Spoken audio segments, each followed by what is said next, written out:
Les sujets du jour de la revue fiduciaire. Premier sujet de notre JT. Véhicules exclus du droit à déduction. Dans une récente instruction fiscale, l'administration donne des précisions sur les véhicules exclus du droit à déduction de la TVA. Il s'agit des véhicules de toute nature conçus pour transporter des personnes ou à usage mixte. Un véhicule est considéré comme à usage mixte s'il est conçu à la fois pour le transport de personnes et pour le transport de marchandises.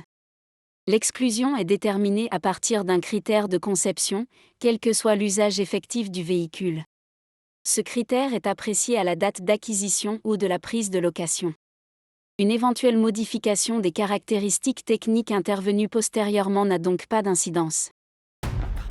Deuxième sujet de notre JT. Refuser un congé sabbatique à cause de ses conséquences. Un salarié qui souhaite prendre un congé sabbatique doit informer son employeur au moins 3 mois avant la date de départ choisie. Il doit le faire par un moyen qui donne une date certaine à sa démarche et préciser la durée du congé envisagé. En retour, l'employeur informe le salarié de son accord ou du report de la date de congé choisie. Dans les entreprises de moins de 300 salariés, l'employeur peut aussi refuser le congé sabbatique s'il estime que celui-ci aura des conséquences préjudiciables à la bonne marche de l'entreprise. Cette décision est prise après avis du comité social et économique, lorsque le comité existe. L'employeur doit préciser le motif de son refus et le porter à la connaissance du salarié en lui notifiant sa décision. Le salarié peut contester ce refus de l'employeur devant le conseil de prud'homme qui statue alors en suivant la procédure accélérée au fond et en dernier ressort. Le juge va alors apprécier les conséquences préjudiciables invoquées par l'employeur. Dans une affaire, un employeur avait ainsi indiqué que l'absence de la salariée aurait des conséquences préjudiciables sur les obligations de l'entreprise auprès de ses clients et pour différents projets clients en cours et à venir, et qu'elle aurait un fort impact sur l'organisation de l'équipe à laquelle la salariée appartenait. Si cette motivation n'a pas convaincu le Conseil des prud'hommes, la Cour de cassation estime que les juges auraient dû apprécier la réalité des conséquences préjudiciables alléguées. L'affaire est donc renvoyée devant un autre Conseil de prud'hommes qui devra apprécier la situation concrètement. Troisième sujet de notre JT.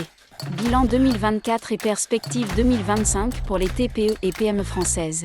Une étude, réalisée en novembre 2024 par BFM Business en collaboration avec Vistaprint, vise à analyser les tendances et perspectives des petites et moyennes entreprises, TPE-PME, françaises.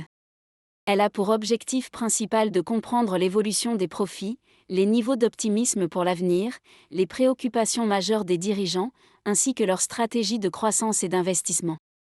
Elle met également en lumière l'impact des événements comme les Jeux olympiques sur les entreprises.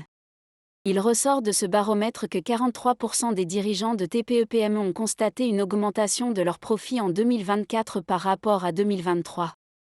Les jeunes entrepreneurs, âgés de 18 à 34 ans, ont particulièrement bénéficié de cette hausse. Pour 2025, 56% des chefs d'entreprise se montrent optimistes quant à l'évolution de leur entreprise. Les jeunes entrepreneurs, cette fois âgés de 25 à 34 ans, sont les plus confiants avec 73% d'entre eux exprimant un fort optimisme. Cependant, 41% des dirigeants se disent préoccupés par l'inflation persistante et la hausse des coûts des matières premières. L'incertitude politique et réglementaire inquiète, quant à elle, 35% des chefs d'entreprise, tandis que 27% se préoccupent de la concurrence accrue. Pour stimuler leur croissance, les entreprises misent sur le bouche à oreille, 57%, le référencement web, 29%, et la création de contenus gratuits sur les réseaux sociaux, 26%. On peut également noter une déception concernant la période des Jeux olympiques de 2024 qui était très attendue par les entreprises en termes de croissance. En effet, seulement 30% des entreprises ont vu leur chiffre d'affaires augmenter grâce à cet événement, tandis que 52% n'ont constaté aucun changement significatif. Concernant les investissements, 27% des dirigeants prévoient des investissements humains et financiers, 25% souhaitent investir dans des outils permettant d'améliorer la relation client et 21% souhaitent investir dans des initiatives durables. Cette dernière tendance est particulièrement forte chez les jeunes entrepreneurs, avec 61% des 18 à 34 ans exprimant cette intention.